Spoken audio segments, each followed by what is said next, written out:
नमस्कार, मी मयुरेश कोंडूर. माझा विशेषमध्ये तुम्हा सगळ्यांचं स्वागत.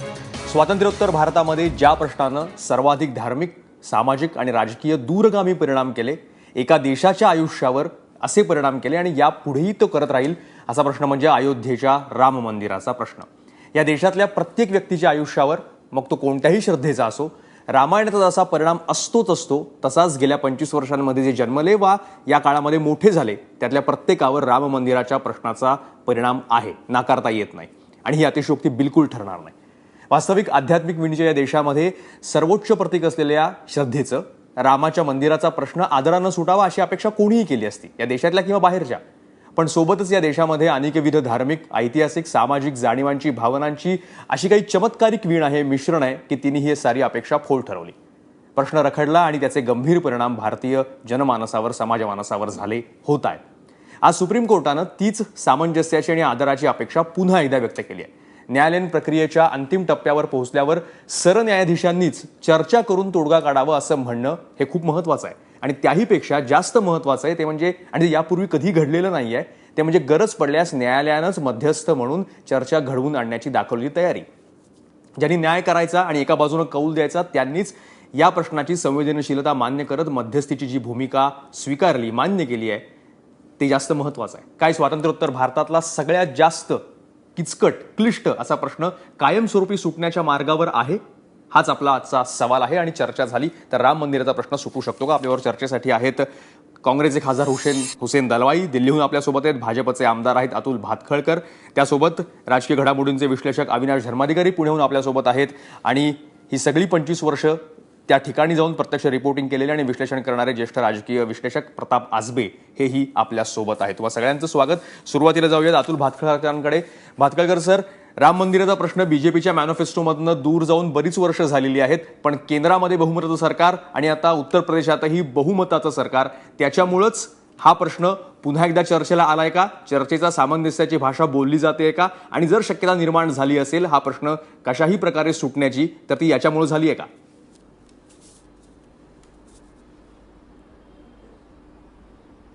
नाही, पहिली मुद्दा असा आहे की भारतीय जनता पार्टीच्या मॅनिफेस्टोतून राम मंदिराचा प्रश्न कधीही दूर गेलेला नाहीये.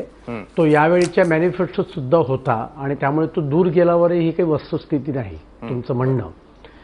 आज जो काही सुप्रीम कोर्टामध्ये विषय आला त्याचं प्रमुख कारण असं होतं की सुब्रमण्यन स्वामींनी एक इंटरव्हेन्शन पिटिशन त्या संदर्भात केली होती काही दिवसांपूर्वी.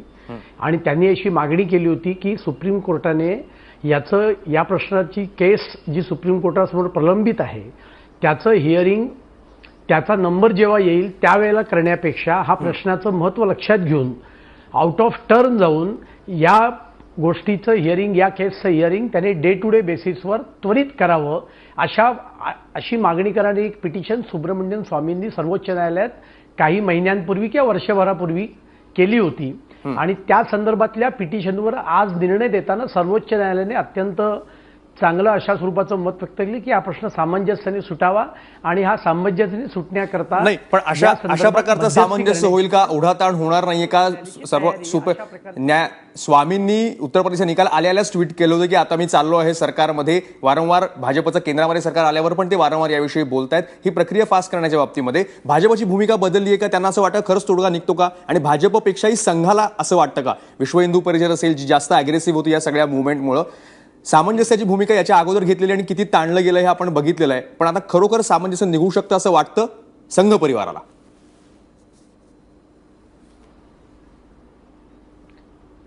साहेब, भारतीय जनता पार्टी असेल किंवा राष्ट्रीय स्वयंसेवक संघ असेल यांची या संदर्भातली भूमिका ही स्पष्ट आणि स्वच्छ आहे.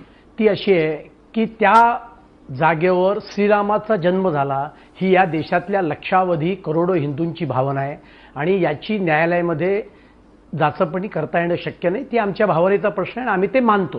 कारण त्या ठिकाणी मंदिर हे गेले कित्येक शतकं आहे आणि ते त्या ठिकाणी रामाचं मंदिर याच कारणाकरता की त्या ठिकाणी श्रीरामाचा जन्म झाला अशी शतकोनशतको या देशातल्या हिंदू समाजाची त्या ठिकाणची श्रद्धा आहे.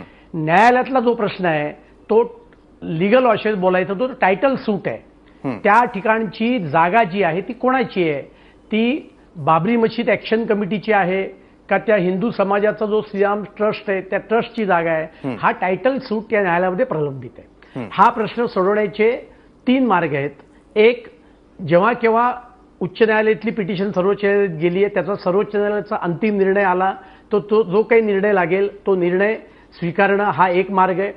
दुसरा मार्ग, सरकारने संसदेमध्ये कायदा पास करून ती जागा जी आहे ती अधिकृत करून, म्हणजे ही भारतीय जनता पार्टीची भूमिका सांगतोय मी, की अधिकृत करून ती श्रीराम ट्रस्टला देऊन त्या ठिकाणी भव्य राम मंदिराचा मार्ग मोकळा करून देणं, हा दुसरा कायदेशीर मार्ग आम्हाला उपलब्ध आहे. आणि तिसरा मार्ग जो सर्वोच्च न्यायालयाने सांगितलेला आहे की समन्वयाने, चर्चेने या प्रश्नात तोडगा तो तोडगा काय असू शकतो? तिथे राम मंदिर बनावं असं अशा मताचं संघ परिवार आणि आपण सारे सगळे लोक, आणि दुसऱ्या बाजूला नाही तिथं असं होऊ देणार नाही असं म्हणणारा काही मुस्लिम समाजातल्या संस्था आणि समुदाय, असा तो प्रकार आहे. तोडगा काय असू शकतो याच्यामध्ये? दोघंही आपल्या भूमिकेवरच मग ठाम दिसत आहेत.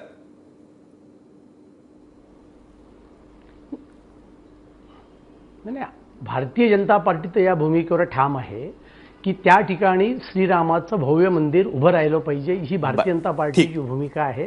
आणि त्याच्याकरता भारतीय जनता पार्टीने 89 नंतर प्रयत्न पण केलेले आहेत. त्यामुळे या भूमिकेत काही बदल व्हायचं की कारण हुसेन दलवाईंकडे जाऊयात. हुसेनजी, जी समन्वयाची, सामंजस्याची, चर्चेची आणि त्यातून तोडगा निघण्याची भाषा होते, जो मूळ मुद्दा आहे, त्या भूमिकेपासून भाजप व संघ तर बिलकुल हटत नाहीये. मग आता जी अपेक्षा कोर्ट ठेवत आहे, सामंजस्य व चर्चा, कोणत्या मुद्द्यावर होऊ शकते? थोडीशी बॅकग्राऊंड याची देतो. भातखळकरांनी काही बॅकग्राऊंड दिले नाही असं नाही. असं आहे की या संबंधातली पहिल्यांदा चर्चा जी चाललेली होती ती फैजाबाद कोर्टामध्ये होती, केस होती. श्रीराम ट्रस्टच्या तर्फे ती केस घातली गेलेली होती. ती केस नंतर तिथल्या उच्च न्यायालयाच्या पुढे आली लखनौमध्ये. त्या संबंधामध्ये justice S U Khan, justice Agarwal, आणखी एक जज होते, त्यांचं नाव मला आता आठवत नाही, त्या तिघ ह्याच्यापर्यंत आले होते. त्याच्यातील दलवाईंशी आपला संपर्क तुटलेला आहे, येतील थोड्या वेळात, तेही दिल्लीहून आपल्याशी बोलतील. आजबे सर, याच्यात जो मुद्दा आहे की जर याच्यामध्ये ते म्हणतायत की तोडगा निघाला पाहिजे, सामंजस्य निघाला पाहिजे, पण भाजप व संघ आपल्या मुद्द्यावर तर ठाम आहे, मग कुठल्या गोष्टीबद्दल सामंजस्य आहे? असं आहे की भाजप काय किंवा संघ परिवार काय, त्यांचे जे आग्रह आहेत ते कधीही सोडायला, म्हणजे तसूवर सुद्धा त्यामध्ये बदल करायला तयार नाहीत. आणि असं त्या ठिकाणी पूर्वी बाबरी मस्जिद होती, ती बाबरी मस्जिद कशा पद्धतीने पाडली हे आपण बघितले, सगळ्या जगाला माहिती आहे. त्यामुळं आता तो बाबरी मस्जिद पाडली आणि आता सामंजस्याची भूमिका घेऊन यातून मार्ग काढा असं म्हणणं, हे मला वाटतं की आधी सगळे उपाय वापरायचे, मस्जिद पाडायची आणि मग सामंजस्याची भाषा करायची. प्रश्न आता असा आहे की सुप्रीम कोर्टामध्ये किंवा कोर्टामध्ये हायकोर्टाने मध्यंतरी एक निकाल दिलेला होता आणि त्या निकालामध्ये त्याने सांगितलं होतं की 2/3 जागा राम मंदिराला द्या, 1/3 जागा मस्जिद, 1/3 जागेमध्ये मस्जिद बांधा. आता त्या संबंधामध्ये जो काही निकाल होता त्या विरोधात सुप्रीम कोर्टामध्ये गेलेली आहे. आता प्रश्न असा आहे की सुप्रीम कोर्टाने या टायटल सूट जे म्हणतायत ते ही कोणाच्या मालकीची जागा, एवढाच प्रश्न आहे आता त्यामध्ये. आता प्रश्न असा आहे की 1/3 जागा ही रामांना सुद्धा दिलेली आहे, 1/3 जागा ही प्रभू रामचंद्रांना पण दिलेली नाही, 2/3 जागा दिलेली आहे आणि 1/3 जागा ही यांना दिलेली आहे, म्हणजे मस्जिद बांधण्यासाठी म्हणून. आता हे बरोबर आहे, चूक आहे, काय माहिती नाही आपल्याला, पण त्याच्यावर सुप्रीम कोर्टाने काहीतरी निर्णय द्यायला पाहिजे ना. सुप्रीम कोर्ट म्हणजे असं आहे की सामंजस्याने सुटायला पाहिजे, बरोबर आहे. सामंजस्याने केव्हा सुटतो? 2 पावलं ही बाजू आली, 2 पावलं ती बाजू आली, ती शक्यता कुठं आहे आता मला सांगा ना. तुम्ही सगळ्या बाजू, म्हणजे तुम्ही प्रत्येक गोष्ट पादाक्रांत करत निघालेला आहात आणि म्हणताय की आता तुम्ही मान्य करा आमचं सगळं म्हणणं. आता यातून असं आहे की यातून जरी लोकांना वाटलं की सामंजस्याने प्रश्न सोडवावा, जरूर सोडवावा, काय प्रश्न नाही त्यामध्ये. पण प्रश्न त्यामधला असा आहे, मुळामध्ये जो हायकोर्टाने निर्णय दिलेला आहे त्याच्या संबंधामध्ये सुप्रीम कोर्टाचं काय म्हणणं आहे किंवा सुप्रीम कोर्ट काय निकाल देणार आहे, हा त्यातला महत्वाचा प्रश्न आहे. ती जर अपेक्षा केली तर ती चुकीची कशी काय ठरेल त्या याच्यामध्ये. दलवाई सर परत आपल्याबरोबर आलेत, पण आपण भातखळकरांना काहीतरी बोलायचे. भातखळकर सर बोला. जर जुने मुद्दे आणि जुन्या भूमिका तिथंच ठाम राहणार असू आणि त्याच्यापासून तसूभरही मागे एवढं नसू तर कुठलं सामंजस्य? आजबे सर तेच विचारतात.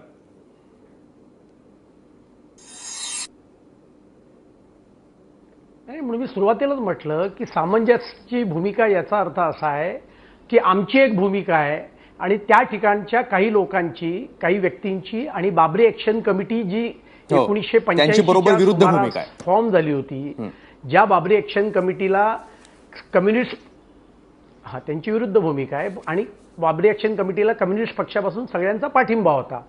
मी एवढ्याकरता सांगितलं की या देशातल्या सो कॉल्ड सेक्युलरिझमचा एक नमुना आपल्या समोर पुन्हा एकदा जनतेसमोर यावा म्हणून, बाकी काही नाही.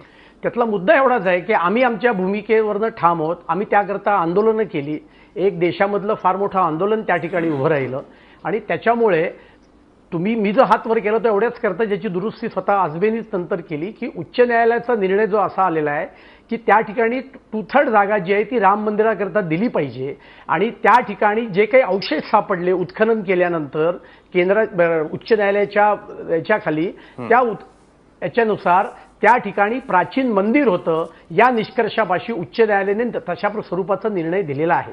या सगळ्या वादातला एक मुद्दा हा पण आहे ना की त्या ठिकाणी मंदिर होतं का मस्जिद होती, तर त्या ठिकाणी मंदिर होतं अशा प्रकारचा निर्णय सुद्धा अलाहाबाद बेंचने त्यावेळेला दिलेला आहे आणि त्या निर्णयाच्या विरोधामध्ये लोक सुप्रीम कोर्टात गेलेली आहेत आणि त्यामुळे ही केस सुप्रीम कोर्टात आहे. आणि त्यातही जेव्हा सुप्रीम कोर्टाला म्हणून वाटतं की याच्यामध्ये चर्चा व्हायला पाहिजे, हा संवेदनशील मुद्दा आहे, त्यावेळेस त्या निर्णयाबद्दल सुद्धा सुप्रीम कोर्टाने वेगळ्या नजरेनं बघितलं असावं असं नाकारता येत नाही. अर्थात आपल्याकडे पूर्ण आज आलेली ऑर्डर येईल.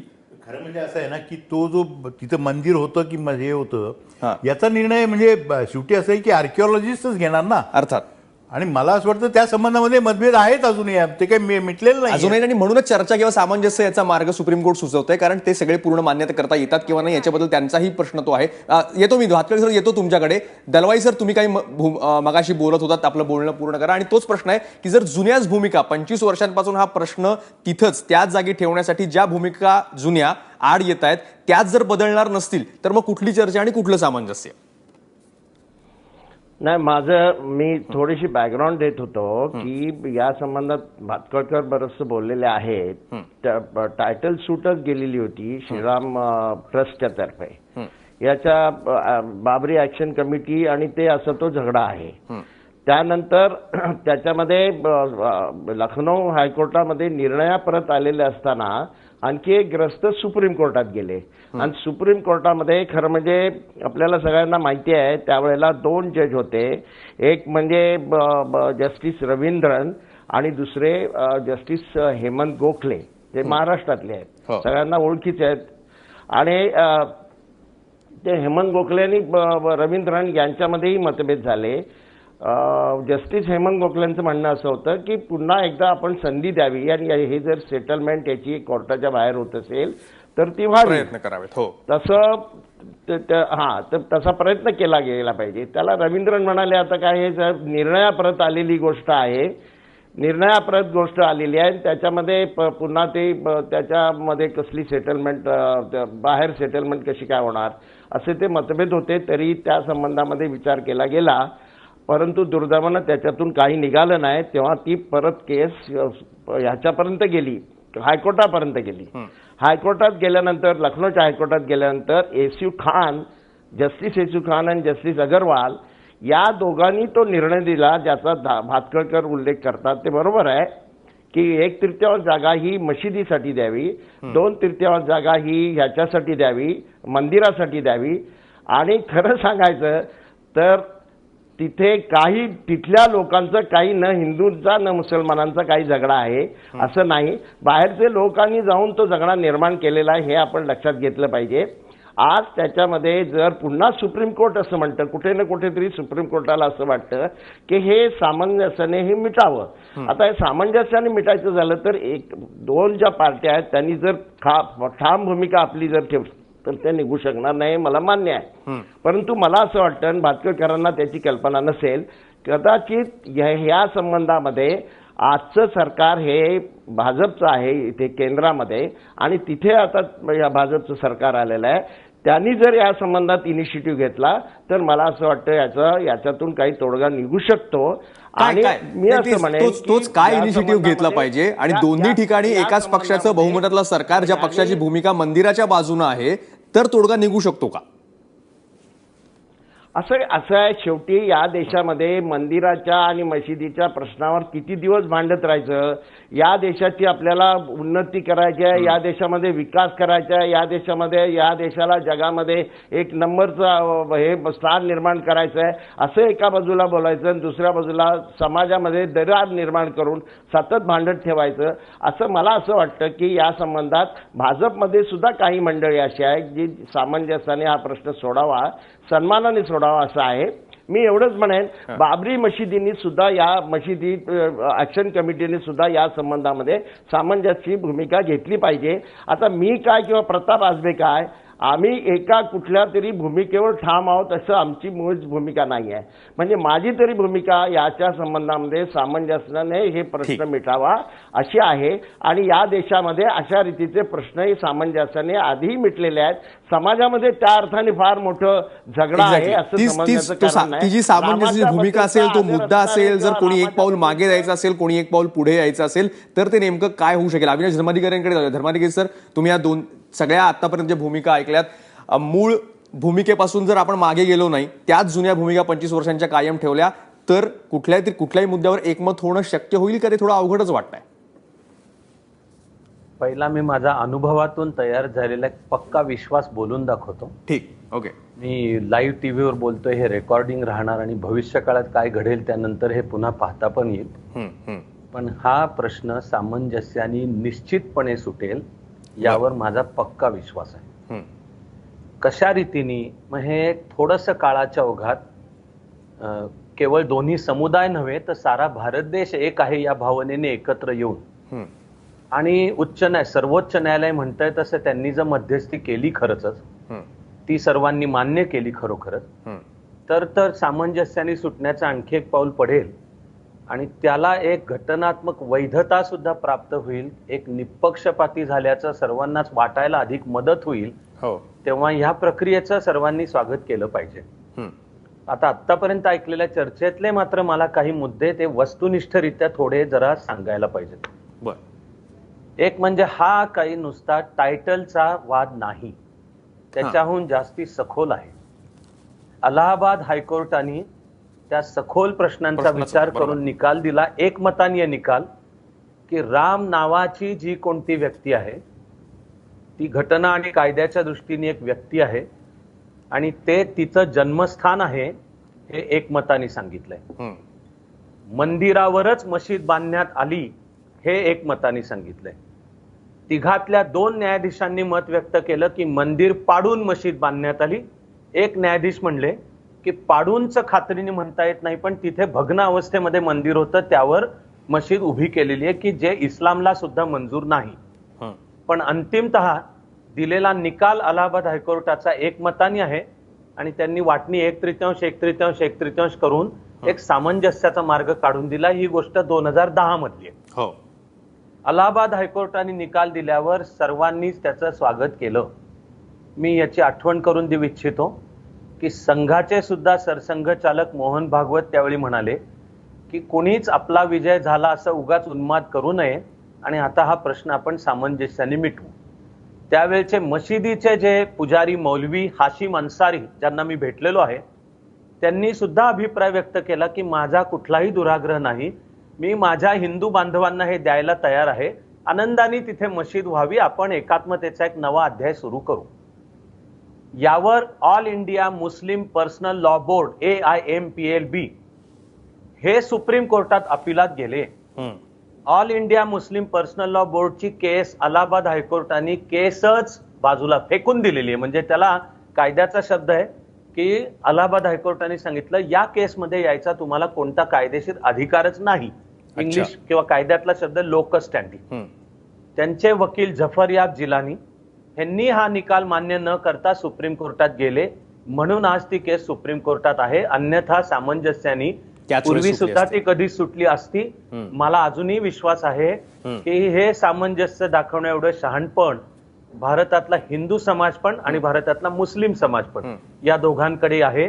दोघांची भावना यातून कुठल्याही प्रकारचा ना खून खराबा व्हावा, ना 2 जमातींच्या मध्ये द्वेष व्हावा.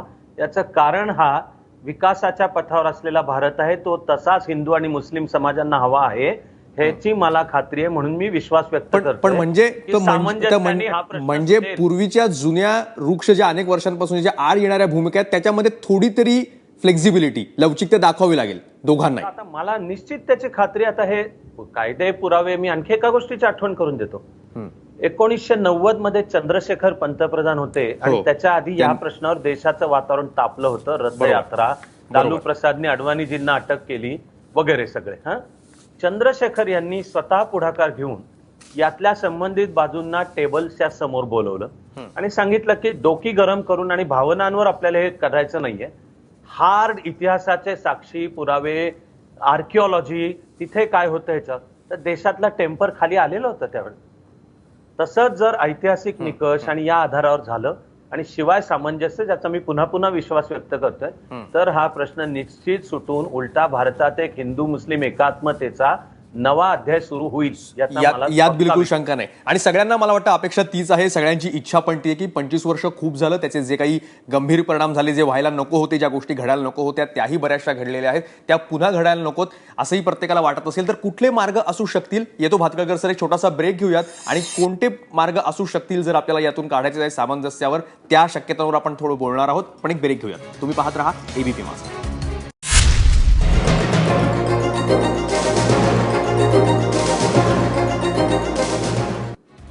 बेकनं तुमचं स्वागत. माझा विशेषमध्ये सुप्रीम कोर्टाने जी आज अपेक्षा व्यक्त केली आहे की चर्चेनं, सामंजस्यानं राम मंदिराचा जो प्रश्न आहे गेल्या 25 वर्षांपासून भारतामध्ये जो सुटत नाहीये, अधिक क्लिष्ट होतोय दिवसागणिक, तो सोडवता येऊ शकतो.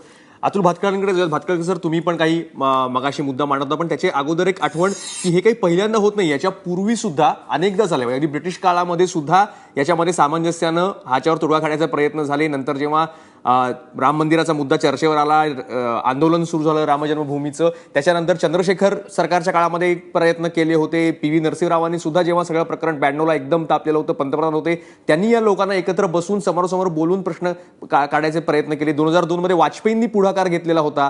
बऱ्याचदा श्री श्री रविशंकर, दलाई लामा, शंकराचार्य यांना मध्ये आणून अशा अधिकारी व्यक्तींकडनं तरी सुद्धा सामंजस्याने काहीतरी चर्चा घडून हवी असे प्रयत्न झालेत. प्रत्येक वेळेस निष्फळ ठरले. त्याच्यामुळे दिसतं एकच की जुन्या भूमिका सोडाव्या लागतील आणि नवीन, पूर्णपणे नवीन फ्रेश माइंडनी याच्यामध्ये यावं लागेल की आता नको. तसं होईल का? इतिहास बघता 9 वेळा प्रयत्न झाले, आता 10व्यांदा आपण वेगळं काय करणार आहोत?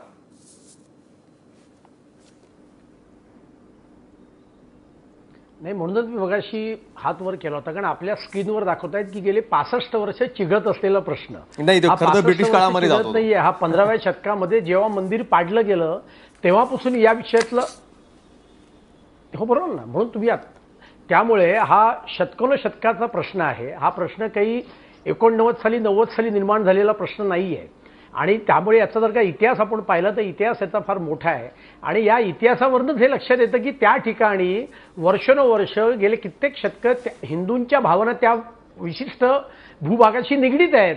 आणि या एवढ्या एका मुद्द्यावरूनच खरं सामंजस्याने विचार करणाऱ्या माणसाला हे वाटलं पाहिजे की ज्या देशातल्या लक्षावधी लोकांच्या श्रद्धा असलेल्या देवाचा त्या ठिकाणी जन्म झालाय, ती जागा त्यांना दिली पाहिजे. हा इतका सामंजस्य मुद्दा आहे. म्हणजे सुब्रमण्यम स्वामी आज सुब्रमण्यम स्वामींनी जी प्रतिक्रिया दिली आज, ते म्हणाले की मशिदीची जागा बदलता येईल, ती शरयू तीरावर वेगळीकडे करता येईल, हे मंदिर इथं मंदिरच व्हायला पाहिजे. हीच ती भूमिका आहे. सुब्रमण्यम स्वामीच म्हणाले, ज्यांची याचिका आहे, आपले खासदार आहेत. म्हणून म्हटलं की अशा अनेक भूमिका त्या ठिकाणी घेतल्या जाऊ शकतात. पण तुम्ही जे म्हणताय की सामंजस्याने पूर्वीच प्रश्न सुटायला पाहिजे होता, हे बरोबर आहे. पण सामंजस्याने म्हणजे काय? त्यावेळेची तुम्ही कागदपत्र काढली, वृत्तपत्र काढली 90 पासूनची, तर अनेक सो कॉल्ड सेक्युलरिस्ट लोकांनी जे काही आपले तारे तोडलेले आहेत आणि त्यांनी जे जे उपाय सुचवलेत, कोणी सांगितलं मेंटल हॉस्पिटल काढा, कोणी सांगितलं नुसतं हॉस्पिटल करा, या देशातल्या हिंदूंना कुठल्याही प्रकारची भावना नाहीये, अशा पद्धतीने सोल्युशन देण्याचा प्रयत्न केला आणि त्यामुळे हा प्रश्न अधिकाधिक वाढत गेला. आजची वस्तुस्थिती काय आहे? आपण हे स्वीकारलं पाहिजे की आज त्या ठिकाणी रामाचं मंदिर आहे, तिकडे पूजा अर्चा चालू आहे. म्हणजेच मर्यादार्थ इतका, जी पहिल्यापासून भूमिका आहे भाजप आणि संघ परिवाराची की इथं मंदिरच व्हायला पाहिजे, हीच भूमिका अंतिम आहे, हीच सामंजस्याची भूमिका आहे आणि ही मान्य करायला पाहिजे सगळ्यांनी.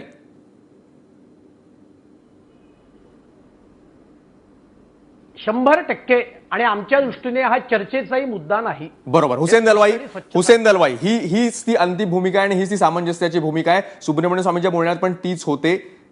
आता आपलं प्रतिक्रिया काय? आता चर्चा कुठं जाऊ शकते? आता तोडगा कुठे येऊ शकतो? आता कोणत्या टेबलवर बसून कोणी मध्यस्थी केल्यानंतर आपण एकत्र येऊ शकतो? 25 वर्षांपूर्वीची भूमिका आजही कायम आहे. याच्यामध्ये धर्माधिकाऱ्यांनी भूमिका जी मांडली ती मला वाटतं अतिशय चांगली भूमिका आहे. असं आहे की 15व्या शतकात तिथे काय होतं आणि काय नव्हतं अशा जर चर्चा काढायला गेलो तर मग या देशामध्ये त्या चर्चेला अंत हिंदू नाही. कुठून आले, आर्य कुठून आले, हो. इथपर्यंत जावं लागेल. मला असं वाटतं हा काय मुद्दा नाही. मला याच्यातलं एक गोष्ट तुम्हाला सांगतो. ज्या वेळेला लखनौ हायकोर्टामध्ये निर्णयाप्रत आलेले असताना एक ग्रस्त याच्यामध्ये ही केस सुप्रीम कोर्टात घेऊन गेला आणि सुप्रीम कोर्टाने याच्या संबंधामध्ये अशा रीतीने तोडगा काढण्याच्या दृष्टीनं प्रयत्न करावा असं म्हटलं. त्याचे वकील होते आजचे जे अटर्नी जनरल आहेत या सरकारचे, मुकुल रोहटगी. त्यांचं म्हणणं असं होतं की सेटलमेंट अशा रीतीने करावी आणि तेच तिथे असल्यामुळं मला असं वाटतं कुठे ना कुठेतरी या संबंधातलं सामंजस्याची भूमिका केंद्र सरकारतर्फे घेतली गेली असण्याची शक्यता आहे. मला असं वाटतं की अडेल तट्टू भूमिका घ्यायची असेल तर मग काहीच निघणार नाही. म्हणजे मी म्हणेन की दोन्ही समाजाने, आणि तिथे भांडण नाही आहे मुख्य म्हणजे मी तुम्हाला सांगतो ती जमीन फार मोठ्या प्रमाणात मोठी जमीन आहे. तिथे ती काय लहानसहान जागा आहे असं नाही आहे. तिथे या तऱ्हेचा तोडगा निघू शकतो की पण दलवाई सर भातखळकरांनी तर त्यांची भूमिका स्पष्ट केली. जो त्याच्यामध्ये दुसरा भाग आहे, बाबरी ऍक्शन कमिटी असेल किंवा मुस्लिम समुदाय जो असेल त्यांच्याही भावनांशी निगडीत आहेत, त्यांच्या बाजूने सामंजस्याची भूमिका काय असू शकते जी जुनी नाही आहे? आपण म्हणतो की आता काळ निघून गेला, नवीन भूमिका घ्यायला पाहिजे काळानुसार. त्यांची काय नवी भूमिका असेल? त्यांची असं आहे की सध्याच्या परिस्थितीमध्ये त्यांच्यावर मुस्लिम समाजाचाही दबाव येऊ शकतो. माझ्यासारखे लोक सांगू शकतात की हे बरोबर नाही, या देशामध्ये आपल्याला एकत्र राहायचं आहे, हा देश घडवायचा आहे, आपण आता या देशातली लोकशाही टिकवायची आहे. रक्त सांडून मारामाऱ्या करून एकामेकांच्या उरावर बसून हा अशा रीतीने प्रश्न सुटणार नाही. मात्र एक गोष्ट मी सांगेन, पण तुम्ही जो सांगताय त्याच्या विरुद्ध दबाव पण असू शकतो. तुम्ही जो बोलताय त्याच्या विरुद्ध दबावही असू शकतो. या तऱ्हेने सामंजस्याची भूमिका घेऊन यातून तोडगा निघाला की आणखी मग काही प्रश्न काढू नयेत. कारण ज्यांना राजकारणच करायचं असेल तर आणखी मग येतो. आजबे सर, हा जो मुद्दा, या दोघांनी आपापल्या भूमिका तुम्ही बघितल्या. दलवाई जरी म्हणत असेल की दबाव आणू शकतो त्यांच्यासारखा गट की हे करा, पण त्याच्या विरुद्ध दबाव पण असू शकतो. जे हे बाकीचे पर्याय कायम येतात की तिथं एक हॉस्पिटल उभारा जे संपूर्ण देशाला, जगाला कळू शकेल की हिंदू मुस्लिम भारतामध्ये एकत्र आले तर कसं येऊ शकतं. बरेच यापूर्वी पण तोडगे सुचवलेले आहेत, स्मारक उभारा, हे काही चर्चेचे मुद्दे असू शकतात. आता भातखळकरांच्या बोलण्यावरून वाटत नाही पण होऊ शकतं. वेळेतच काढलं ना त्या सगळ्यांना. बरोबर. ते जाऊ द्या, त्यात काय हे नाहीये. त्यांचं म्हणणं असं की ते तिथं मंदिरच झालं पाहिजे आणि मशीद काय असेल ती शेरवीच्या पलीकडे झाली पाहिजे. ही साधी सरळ भूमिका आहे. आम्ही मशीद पाडणार, ती पाडली, तिथं ते आता जी जागा आहे ती जागा तिथं आपल्या मंदिरासाठी पाहिजे आणि तिथं मशिदीचा काही लवलेश असता कामा नये. परत शरीयेच्या पलीकडे मस्जिद बांधा. म्हणजे असं आहे की आम्ही म्हणतो आमचं ते आमचं, तुमचं तेही आमचं, अशा पद्धतीची भूमिका जी आहे.